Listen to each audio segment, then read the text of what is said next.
मित्रों, मैं निर्मल सिंह आपका अपने YouTube चैनल पर स्वागत करता हूं। मित्रों, आज हमको चर्चा करनी है मुख्यमंत्री और उसके मंत्रिपरिषद पर। चर्चा करने से पहले थोड़ी कुछ चीज़ें जान लेना जरूरी है। जैसा कि हम लोगों ने पढ़ा है कि जैसे केंद्र में प्रधानमंत्री और मंत्रिपरिषद की जो भूमिका होती है, ठीक उसी तरह की भूमिका राज्य में मुख्यमंत्री और मंत्रिपरिषद की है। और ये टॉपिक दोनों एक दूसरे से मिलते जुलते हैं, तो हमारा प्रयास होगा कि दोनों में कहीं कहीं जहाँ जरूरत हो तुलनात्मक रूप से हम अध्ययन करेंगे, तुलना करके एक दूसरे की कि कहाँ क्या था। इससे जहाँ एक तरफ इस टॉपिक को समझने में आपको सहूलियत मिलेगी, वहीं जो प्रधानमंत्री वाला टॉपिक पढ़ गए हैं आप, उसको रिवाइज होगा, पुनः एक बार आप दोहरा लेंगे। आइए टॉपिक को शुरू करते हैं। तो सबसे पहले हमने देखा कि जैसे संविधान में वास्तविक प्रधान और संवैधानिक प्रधान दो है। संवैधानिक प्रधान ठीक इसी तरह से मित्रों, जहाँ यहाँ वास्तविक प्रधान प्रधानमंत्री था, पीएम था, और उसका मंत्रिपरिषद, और संवैधानिक प्रधान प्रेसिडेंट था, ठीक उसी तरह से राज्य में सीएम और उसका मंत्रिपरिषद होता है वास्तविक प्रधान।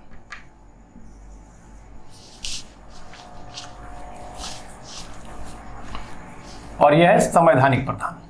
यही चीज हमको समझना है। जिस तरह से प्राइम मिनिस्टर केंद्र सरकार में वास्तविक प्रधान होता है, ठीक उसी तरह से राज्य में राज्य शासन व्यवस्था का वास्तविक प्रधान सीएम और मंत्रिपरिषद होता है, जबकि संवैधानिक प्रधान राज्यपाल होता है।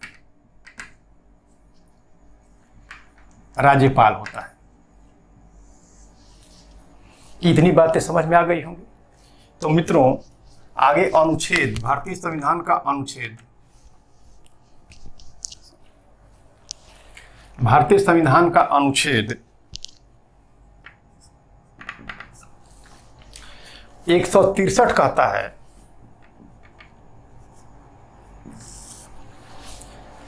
कि राज्यपाल के कार्यों में सहायता और समाधान के लिए राज्यपाल के कार्य में सहायता हेतु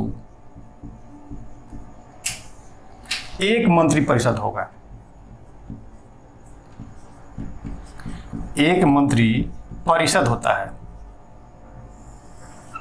जिसका प्रधान सीएम होता है। जैसे कि हम लोगों ने केंद्र में पढ़ा था कि राष्ट्रपति के कार्यों में सहायता और समाधान के लिए एक मंत्रिपरिषद होता है, ठीक उसी ढंग से यहाँ राज्यपाल के कार्यों में और सहायता और समाधान के लिए एक मंत्रिपरिषद होता है जिसका प्रधान सीएम होता है। मित्रों, एक क्वेश्चन बनता है कि मंत्रिपरिषद क्यों होता है?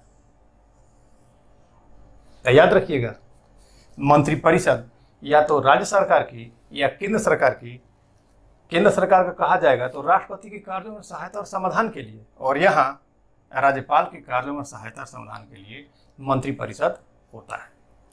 ठीक है। अब इसी सीएम के कहने पर, परामर्श से,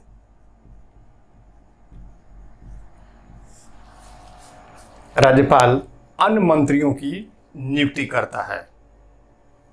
ठीक है। अब यहां एक चीज परामर्श समझने की आवश्यकता है कि मंत्रिपरिषद ने या सीएम ने राज्यपाल को कोई चीज, किसी विषय पर सलाह दी है, तो उस सलाह को न्यायिक समीक्षा नहीं हो सकती है। अर्थात न्यायालय में इसके विरुद्ध रिट दायर नहीं की जा सकती है, किसी भी हालत में इसकी समीक्षा नहीं होगी। यहां तक ये कॉन्सेप्ट समझ लिए होंगे आप। अब आगे चर्चा करेंगे हम कि इनकी नियुक्ति कौन करता है? मुख्यमंत्री की नियुक्ति कौन करता है? आइए, तो जैसा कि जानते हैं,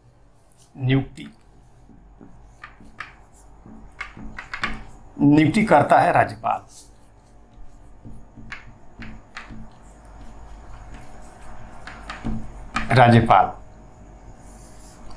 ठीक है मित्रों, यहां यह भी चीज याद रखना है कि सदैव चीफ मिनिस्टर की नियुक्ति होती है, न कि निर्वाचन। अब जैसा कि हमने देख लिया कि राज्यपाल नियुक्ति किया मुख्यमंत्री की, सीएम की, और सीएम के सलाह से अन्य मंत्रियों की नियुक्ति करता है। अन्य मंत्रियों की नियुक्ति राज्यपाल सीएम की सलाह से करता है। आइए, ये तो समझ गए, नियुक्ति हो गई कि नियुक्ति राज्यपाल करता है सीएम की, और सीएम के सलाह से अन्य मंत्रियों की नियुक्ति होती है। अब इनकी भाई सीएम की योग्यता क्या होती है? क्या होती है योग्यता? कौन व्यक्ति सीएम बनाया जाएगा? तो योग्यता में कह दिया गया कि विधानसभा या विधान परिषद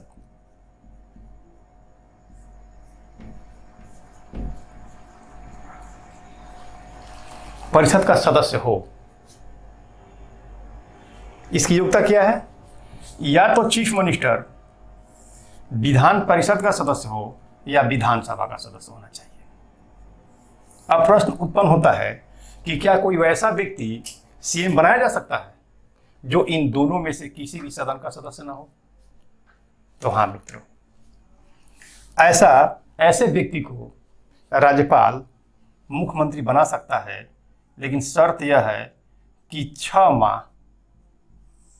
के अंदर चीफ मिनिस्टर को इन दोनों सदनों में से किसी एक की सदस्यता लेनी होगी। अब अगला प्रश्न उपस्थित होता है कि क्या राज्यपाल किसी भी विधानसभा या विधान परिषद के सदस्य को चीफ मिनिस्टर बना सकता है? तो नहीं मित्रों, वह बहुमत दल का नेता होना चाहिए। विधानसभा का वह विधानसभा का बहुमत दल का नेता होना चाहिए। बहुमत दल का नेता होना चाहिए। वैसे व्यक्ति को ही राज्यपाल चीफ मिनिस्टर पद के लिए आमंत्रित करता है। आगे हम चर्चा करेंगे कि इनको शपथ कौन दिलाता है। आइए शपथ देख लेते हैं।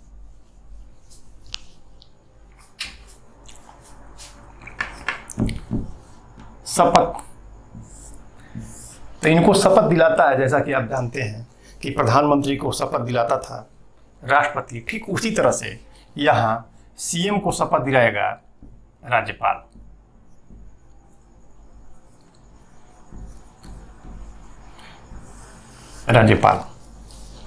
अब ये शपथ क्या होगा? पद और गोपनीयता की। किस ढंग की भैया? तो पद और गोपनीयता की।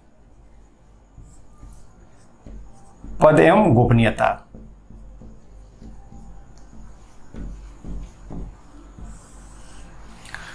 और ये शपथ कहां से लिया गया? तो अनुसूची 3।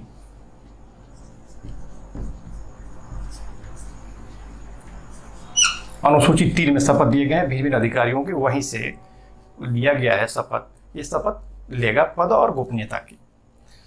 अब अनुसूचियों का हम लोगों ने अभी अध्ययन नहीं किया है। आगे वीडियो में जब मैं अनुसूची पढ़ाऊंगा तो पूरा विस्तार से बताऊंगा कि अनुसूचियां क्या होती हैं और किस अनुसूची में क्या क्या है। बस प्रसंगवश हमने यहाँ इसकी चर्चा कर दी। अब वेतन कौन देता है इनको भैया? और वेतन कितना मिलता है, ये बड़ा विवाद का विषय है। तो विधानमंडल तय करता है। विधानमंडल तय करेगा कि चीफ मिनिस्टर को कितना वेतन दिया जाए। अब एक गैर जरूरी प्रश्न है कि चीफ मिनिस्टर को सीएम को वेतन कितना मिलता है? तो अलग अलग राज्यों के लिए अलग अलग राज्यों ने अपने चीफ मिनिस्टर के लिए अलग अलग वेतन निर्धारित किया है। तो इस ढंग के क्वेश्चन एग्जामों में नहीं पूछे जाते हैं।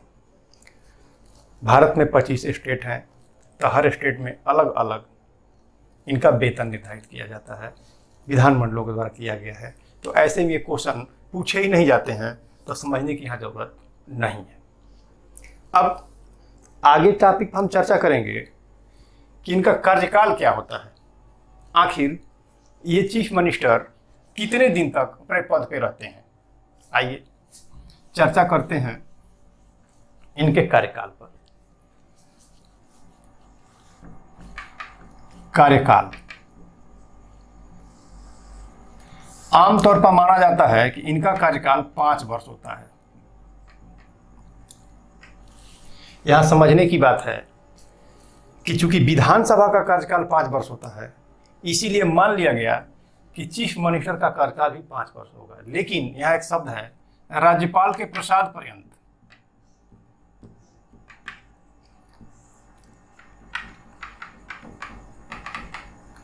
राज्यपाल के प्रसाद पर्यंत अपने पद पे रहता है। जब राज्यपाल चाहेगा हटा देगा, ऐसे नहीं हटाएगा। जब सीएम विधानसभा में बहुमत खो देगा,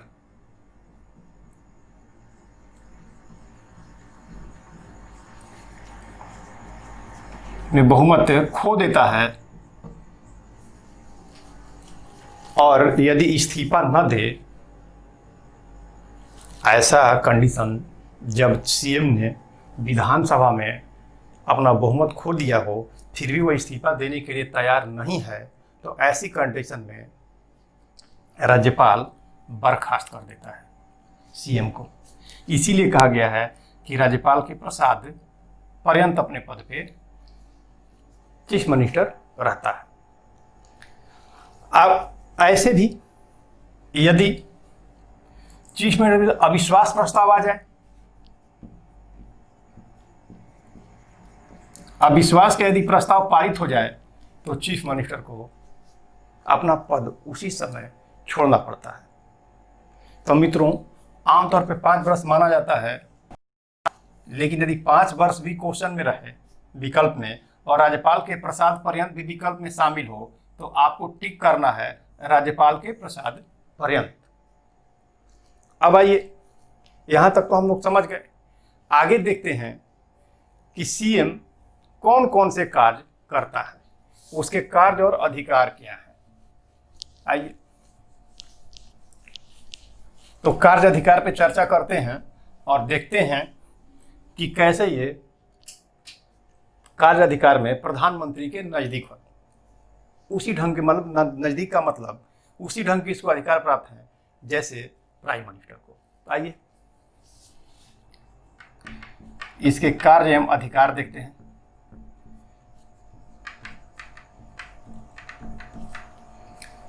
तो सबसे पहला इसका कार्य है, 2 भाग में बांटते हैं। राज्यपाल के संदर्भ में, राज्यपाल के संदर्भ में क्या काम करता है, तो चीफ मिनिस्टर लगातार राज्यपाल के संपर्क में रहता है और विधानसभा में जो भी कार्य हो रहा है या मंत्रिपरिषद में जो भी कार्य हो रहा है, समय समय पर सूचना देता है राज्यपाल को। सूचना संबंधी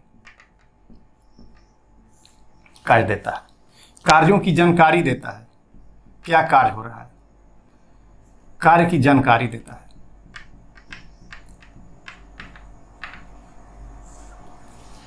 कि सदन क्या काम कर रहा है, यही राज्यपाल के संदर्भ में उसके काम है। आगे मंत्री के संदर्भ में टॉपिक बनता है, मंत्री के संदर्भ में इसके क्या अधिकार है सीएम के। मंत्री के संबंध में सीएम के अधिकार, तो पहला अधिकार राज्यपाल को सलाह से, माने सीएम के सलाह से मंत्रियों की नियुक्ति होती है, मंत्री बनाए जाते हैं। भाई हमने पढ़ा कि सीएम राज्यपाल को परामर्श देता है कि वो अपने मंत्रिमंडल में किनको किनको शामिल करेंगे। इसी आधार पर राज्यपाल मंत्रियों की नियुक्ति कर देता है। दूसरा काम, विभागों का बंटवारा। विभागों का बंटवारा चीफ मिनिस्टर ये तय करता है कि कौन से विभाग किस मंत्री को दिए जाए या विभागों में बदलाव। विभागों को बदल भी सकता है मंत्रियों के बीच। फिर सीएम मंत्रिपरिषद की अध्यक्षता करता है।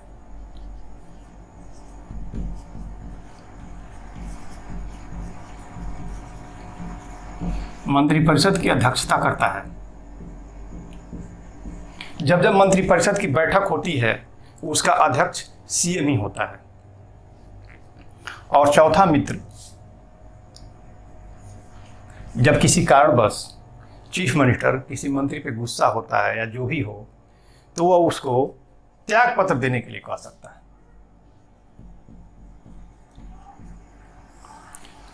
मंत्री को त्याग पत्र देने के लिए कह सकता है कि अमुक मंत्री त्याग पत्र दे दे। तो ये मित्रों हमारा था विधानसभा।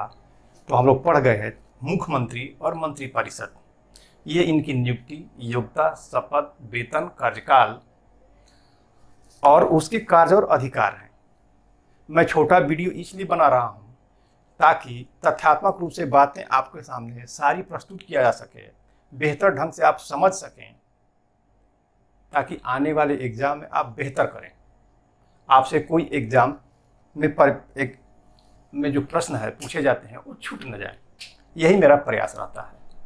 तो मित्रों, अगर मेरा वीडियो आपको पसंद आया हो तो इसको लाइक करिए, शेयर करिए, चैनल को सब्सक्राइब करिए।